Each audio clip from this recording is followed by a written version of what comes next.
Hai teman-teman, selamat datang di IT News, tempatnya berita aktual dan fakta yang jarang diungkap media lain. Yuk dukung kami dengan cara subscribe, like, komen, dan share, supaya lebih banyak orang tahu apa yang sebenarnya terjadi.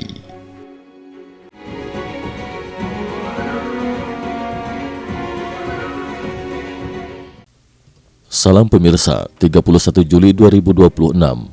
Ketegangan antara Amerika Serikat dan Iran kembali meningkat secara drastis setelah kedua negara saling melancarkan serangan militer pada Rabu 29 Juli 2026. Rangkaian aksi saling balas tersebut memperlihatkan bahwa konflik di kawasan Teluk Persia kini telah memasuki fase yang semakin berbahaya dengan sasaran yang semakin luas dan risiko eskalasi yang terus meningkat. Peristiwa diawali ketika Iran kembali meluncurkan serangan rudal ke arah pangkalan militer Amerika Serikat yang berada di Yordania. Serangan tersebut merupakan bagian dari rangkaian konfrontasi yang telah berlangsung selama beberapa pekan terakhir di Timur Tengah. Tidak lama setelah serangan terjadi, Presiden Amerika Serikat Donald Trump menyampaikan pernyataan tegas dalam wawancaranya bersama Fox News. Trump menegaskan bahwa Washington tidak akan membiarkan setiap serangan terhadap pasukannya berlalu tanpa balasan. "Kami akan menghajar mereka habis-habisan," ujar Trump, menegaskan sikap pemerintahannya terhadap tindakan Iran. Pernyataan tersebut kemudian terbukti bukan sekedar retorika politik. Pada malam harinya, sekitar pukul 20.00 waktu setempat, militer Amerika Serikat memulai salah satu operasi udara terbesar yang ditujukan terhadap infrastruktur militer Korps Garda Revolusi Islam Iran IRGC di kawasan pesisir Teluk Persia. Operasi selama hampir 2 jam.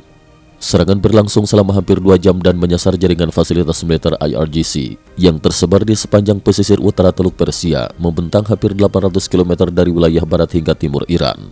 Sejumlah kota strategis menjadi sasaran utama operasi tersebut, antara lain Abadan, Bushehr, Pulau Qesem, Bandar Abbas, serta lebih dari 10 kota pesisir lainnya. Menurut berbagai laporan, puluhan fasilitas militer, gudang logistik, pusat penyimpanan amunisi, serta infrastruktur pendukung IRGC menjadi target pemboman presisi dalam operasi tersebut. Wilayah-wilayah tersebut selama ini diketahui memiliki nilai strategis yang sangat tinggi bagi Iran. Selain menjadi lokasi pangkalan angkatan laut dan pusat logistik militer, kawasan pesisir Teluk Persia juga merupakan jalur utama distribusi persenjataan serta pengawasan terhadap lalu lintas kapal di sekitar Selat Hormuz. Ledakan besar mengguncang Abadan. Perhatian terbesar dalam operasi tersebut tertuju pada kota Abadan yang mengalami ledakan susulan dalam skala sangat besar setelah serangan berlangsung. Berbagai rekaman video yang beredar di media sosial memperlihatkan kobaran api raksasa disertai ledakan berulang yang berlangsung cukup lama setelah serangan pertama terjadi.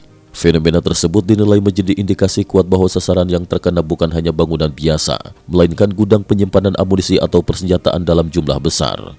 Ledakan sekunder semacam ini lazim terjadi ketika rudal mengenai fasilitas penyimpanan bahan peledak, roket, atau amunisi berat. Setelah ledakan awal menghancurkan bangunan utama, persenjataan yang tersimpan di dalamnya akan terus meledak secara berantai selama beberapa waktu. Dugaan HIMARS diluncurkan dari Kuwait. Analis pertahanan Babak Tagfai dengan mengutip berbagai laporan Open Source Intelligence (OSINT) menyebut bahwa ledakan besar di Abadan diduga dipicu oleh rudal berpemandu presisi yang ditembakkan dari sistem roket M142 HIMARS milik Amerika Serikat yang ditempatkan di Kuwait. Menurut analisis tersebut, rudal-rudal presisi berhasil menghantam gudang senjata IRGC secara langsung sehingga memicu ledakan berantai yang sangat besar. Apabila analisis tersebut benar, maka operasi ini menunjukkan pendekatan baru yang lebih efisien dalam strategi militer Amerika. Alih-alih mengirim pesawat tempur memasuki wilayah udara Iran yang dipenuhi sistem pertahanan udara, Amerika dapat meluncurkan rudal jarak jauh dari wilayah Kuwait tanpa perlu mempertaruhkan pilot maupun pesawatnya. Strategi tersebut memberikan beberapa keuntungan sekaligus.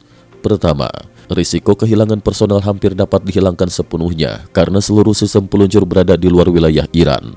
Kedua, biaya operasional menjadi jauh lebih rendah dibandingkan pengerahan pesawat tempur lengkap yang memerlukan dukungan pengisian bahan bakar di udara, pesawat pengintai, pesawat peperangan elektronik, serta perlindungan udara lainnya.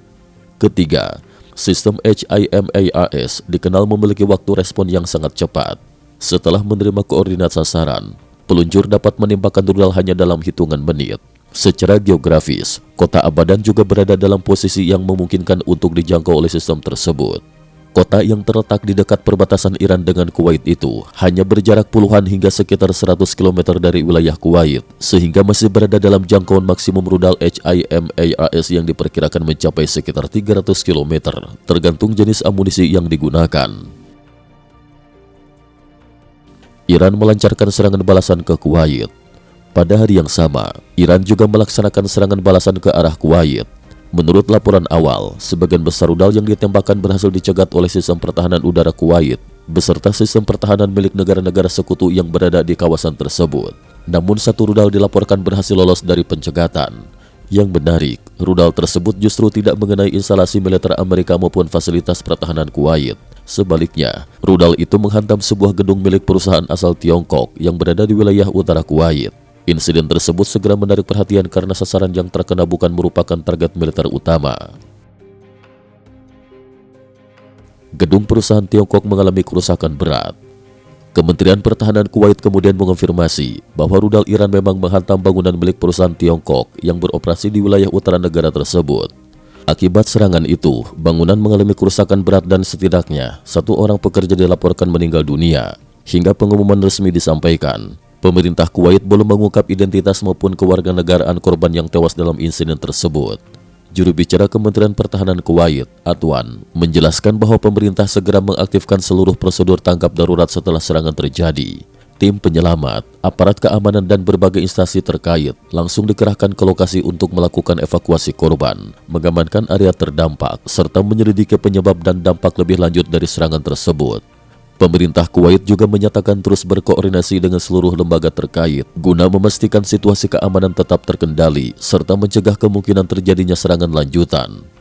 Peristiwa ini sekaligus menunjukkan bahwa meningkatnya konfrontasi antara Amerika Serikat dan Iran kini tidak lagi hanya mengancam kedua negara tersebut. Negara-negara di kawasan Teluk, termasuk Kuwait, berisiko ikut terdampak. Sementara keberadaan perusahaan-perusahaan asing di wilayah konflik juga semakin rentan menjadi korban tidak langsung dari eskalasi militer yang terus berkembang. Cukup sekian dulu, terima kasih atas perhatiannya. IT News juga memiliki channel di platform kancing.com. Mohon kunjungan dan bantu subscribe agar bisa mengikuti perkembangan dunia tanpa batas. Terima kasih. Link kancing ada di dalam description.